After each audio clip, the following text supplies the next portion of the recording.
Pernahkah kalian bertanya-tanya, kapan sebenarnya manusia mulai mengenal Tuhan? Atau bagaimana kepercayaan aneh seperti pemujaan setan bisa muncul? Selama ratusan ribu tahun, manusia telah mencari makna hidup dan jawaban atas misteri alam semesta. Perjalanan spiritual ini melahirkan ribuan kepercayaan dan agama yang membentuk peradaban kita. Hari ini, kita akan melakukan perjalanan epik melintasi waktu, menelusuri jejak spiritual manusia dari ritual pemakaman paling kuno hingga kemunculan agama-agama besar dunia, bahkan sampai ke aliran kepercayaan yang paling kontroversial. Bersiaplah, karena kita akan mengungkap timeline semua agama di dunia. Mari kita putar waktu kembali ke era Paleolitikum, sekitar 300.000 tahun yang lalu. Di masa ini, belum ada kitab suci atau bangunan ibadah megah. Kepercayaan manusia purba lahir dari pengamatan mereka terhadap alam. Matahari yang memberi kehangatan, bulan yang menerangi malam, guntur yang menggelegar, semuanya dianggap sebagai kekuatan gaib yang maha dahsyat.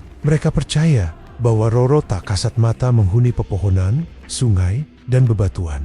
Kepercayaan ini kita kenal sebagai animisme. Bukti arkeologis pertama dari ritual spiritual adalah praktik pemakaman. Manusia Neanderthal, kerabat purba kita, diketahui menguburkan jenazah mereka dengan benda-benda seperti perkakas atau bunga. Ini menunjukkan adanya keyakinan akan kehidupan setelah kematian. Mereka percaya bahwa roh orang yang meninggal melanjutkan perjalanan ke dunia lain. Seiring berjalannya waktu, muncullah totemisme, di mana kelompok atau suku mengidentifikasi diri mereka dengan hewan atau tumbuhan tertentu yang dianggap sebagai nenek moyang spiritual. Lalu ada juga shamanisme, di mana individu yang disebut shaman atau dukun diyakini mampu berkomunikasi dengan dunia roh untuk menyembuhkan penyakit atau memprediksi masa depan. Inilah fondasi paling dasar dari semua kepercayaan yang akan datang. Memasuki era Neolitikum, sekitar 10.000 sebelum Masehi, terjadi sebuah revolusi besar.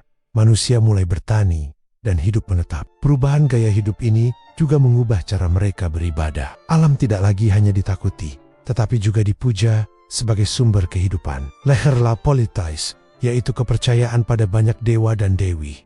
Setiap dewa memiliki tugas masing-masing. Ada dewa kesuburan untuk panen yang melimpah, dewa cuaca untuk hujan yang cukup, dan dewi pelindung untuk menjaga desa. Di Mesopotamia kuno, bangsa Sumeria menyembah dewi-dewi seperti Anu, dewa langit, dan Inanna, dewi cinta dan perang. Di Mesir, ada dewa Ra, sang dewa matahari, dan Osiris, dewa dunia bawah.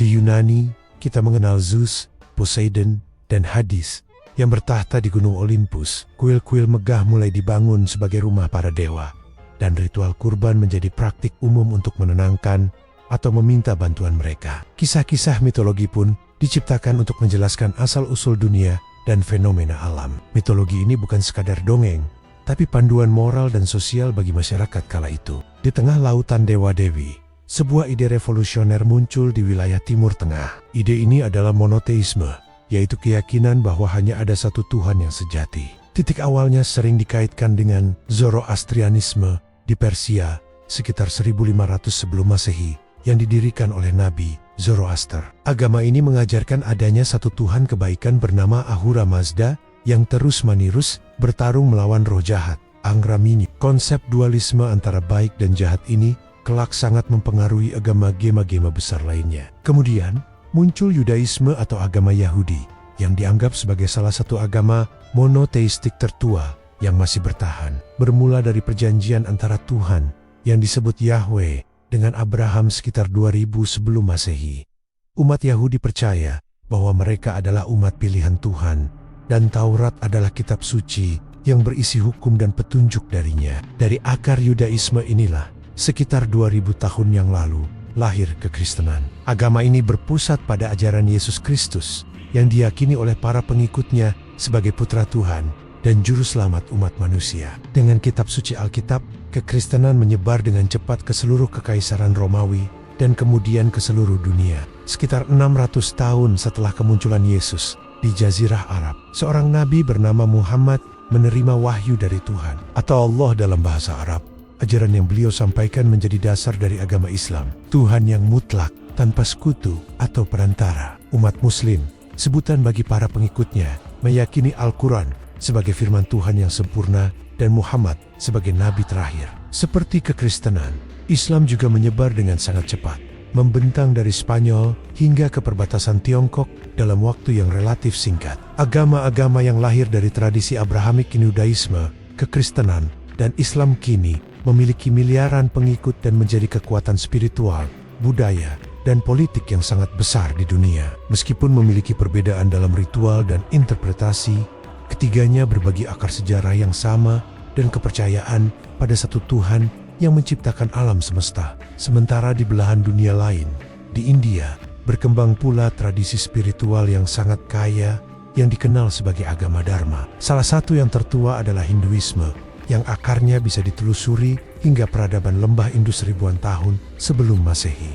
Hinduisme tidak memiliki satu pendiri tunggal. Ia merupakan kumpulan tradisi dan filosofi yang sangat beragam. Konsep utamanya meliputi dharma atau kewajiban moral, karma atau hukum sebab akibat, samsara atau siklus kelahiran kembali, dan moksha atau pembebasan dari siklus tersebut. Umat Hindu menyembah banyak dewa dan dewi yang merupakan perwujudan dari satu entitas ilahi tertinggi yang disebut Brahman. Kemudian, sekitar abad ke-5 sebelum Masehi, seorang pangeran bernama Siddhartha Gautama setelah melihat penderitaan di sekitarnya, melakukan pencarian spiritual dan mencapai pencerahan. Ia kemudian dikenal sebagai Buddha. Ajarannya yang menjadi dasar Buddhisme berfokus pada 4 kebenaran mulia dan jalan utama berunsur 8 untuk mengakhiri penderitaan dan mencapai nirvana. Buddhisme kemudian menyebar ke seluruh Asia, dari Sri Lanka, Tibet, Tiongkok, hingga Jepang, dan beradaptasi dengan budaya lokal. Jainisme dan Sikhisme juga merupakan bagian penting dari keluarga agama Dharma yang lahir di tanah India, masing-masing dengan ajaran uniknya tentang non-kekerasan dan pengabdian pada satu Tuhan. Di luar tradisi Abrahamik dan Dharma, ada juga jalan kebijaksanaan yang berkembang di Asia Timur, khususnya di Tiongkok. Di sini, fokusnya tidak selalu pada dewa-dewi, melainkan pada keharmonisan sosial dan keseimbangan alam. Confucianism yang didirikan oleh Konfusius sekitar abad ke-5 sebelum Masehi sebenarnya lebih merupakan sebuah sistem etika dan filsafat sosial daripada agama dalam pengertian umum. Ajarannya menekankan pentingnya moralitas pribadi, penghormatan kepada orang tua dan leluhur, serta keadilan dalam pemerintahan. Tujuannya adalah menciptakan masyarakat yang tertib dan harmonis. Hampir pada waktu yang bersamaan, muncul pula Taoisme yang didasarkan pada ajaran Lao Tzu.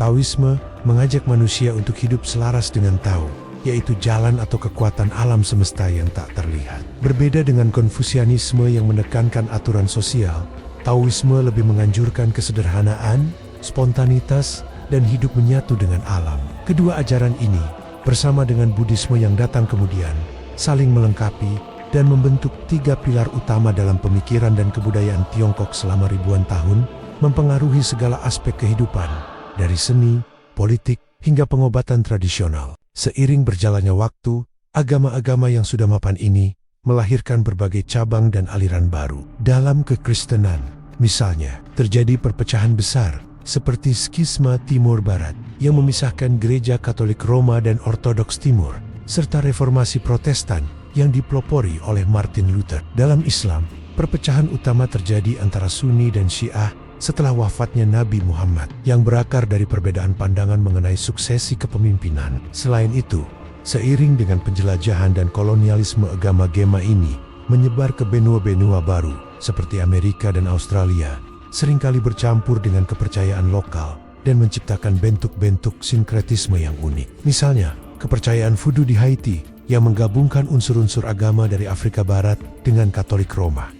Di era modern, kita juga menyaksikan munculnya gerakan keagamaan baru seperti Mormonisme, Saksi Yehova, dan Scientology yang masing-masing menawarkan interpretasi dan jalan spiritual yang baru bagi para pengikutnya. Lalu bagaimana dengan sisi gelap dari dunia spiritual? Di tengah dominasi agama-agama besar, muncul pula kelompok-kelompok yang mengambil jalan yang berlawanan, yang sering disebut sebagai pemujaan setan atau satanisme. Penting untuk dipahami bahwa satanisme modern sangat berbeda dari gambaran populer di film horor. Salah satu bentuk yang paling terkenal adalah satanisme Laveian yang didirikan oleh Anton LaVey pada tahun 1966 dengan mendirikan gereja setan. Bagi mereka, setan bukanlah sosok iblis yang jahat untuk disembah, melainkan simbol pemberontakan individualisme dan penolakan terhadap dogma agama tradisional. Mereka tidak percaya pada Tuhan ataupun iblis secara harfiah. Fokus utama mereka adalah pemuasan diri, rasionalitas, dan kehidupan di dunia ini, bukan di akhirat. Ada pula kelompok satanisme teistik yang memang menyembah setan sebagai dewa. Namun, kelompok ini jauh lebih kecil dan tersembunyi. Sejarah pemujaan setan seringkali dilebih-lebihkan dan digunakan sebagai alat untuk menakut-nakuti dan menuduh kelompok-kelompok yang dianggap sesat oleh agama mayoritas. Tuduhan ini marak terjadi pada abad pertengahan di Eropa selama perburuan penyihir. Kenyataannya, satanisme sebagai gerakan terorganisir adalah fenomena yang relatif modern, yang lahir sebagai reaksi terhadap budaya dan agama yang dominan. Di era digital saat ini, lanskap keagamaan kembali berubah. Internet memungkinkan informasi tentang berbagai kepercayaan menyebar dengan cepat dan tanpa batas. Orang dapat belajar tentang Zen Buddhisme dari video YouTube, mengikuti misa online, atau bahkan bergabung dengan komunitas satanis di forum diskusi. Di sisi lain, semakin banyak orang, terutama di negara-negara maju, yang memilih untuk tidak terikat pada agama institusional manapun. Mereka mengidentifikasi diri sebagai spiritual tapi tidak religius, atau bahkan sebagai agnostik dan ateis. Mereka mungkin meramu kepercayaan pribadi mereka sendiri dari berbagai tradisi, atau lebih mengandalkan sains dan filsafat humanis sebagai panduan hidup. Ini adalah era di mana otoritas keagamaan tradisional ditantang dan individualisme dalam pencarian spiritual menjadi semakin umum. Masa depan agama mungkin tidak lagi didominasi oleh institusi-institusi besar, melainkan oleh jaringan keyakinan yang lebih personal, cair, dan beragam. Jauh sebelum ada kitab suci, manusia purba sudah punya kepercayaan. Sekitar 100.000 tahun sebelum Masehi, mereka percaya pada roh-roh alam atau animisme. Mereka melihat petir, gunung, dan sungai bukan sebagai fenomena alam biasa, tapi sebagai kekuatan gaib yang harus dihormati. Bukti lukisan-lukisan di gua dan ritual penguburan yang menunjukkan bahwa mereka sudah memikirkan tentang kehidupan setelah mati. Kemudian, sekitar 3.000 tahun sebelum Masehi, lahirlah Hinduisme di lembah Sungai Indus.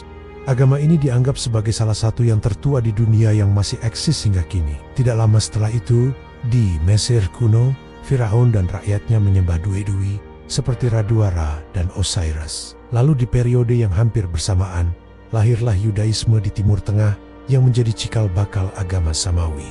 Memasuki tahun 500 sebelum Masehi, muncul dua figur penting, Siddhartha Gautama yang kemudian menjadi Buddha di India, dan Konfusius yang ajarannya membentuk masyarakat Tiongkok. Beberapa abad kemudian, lahirlah Yesus di Bethlehem yang ajarannya menjadi dasar agama Kristen, agama dengan pengikut terbanyak di dunia saat ini. Lalu, sekitar 600 tahun setelahnya, di Mekah, Nabi Muhammad menerima wahyu yang menjadi dasar agama Islam.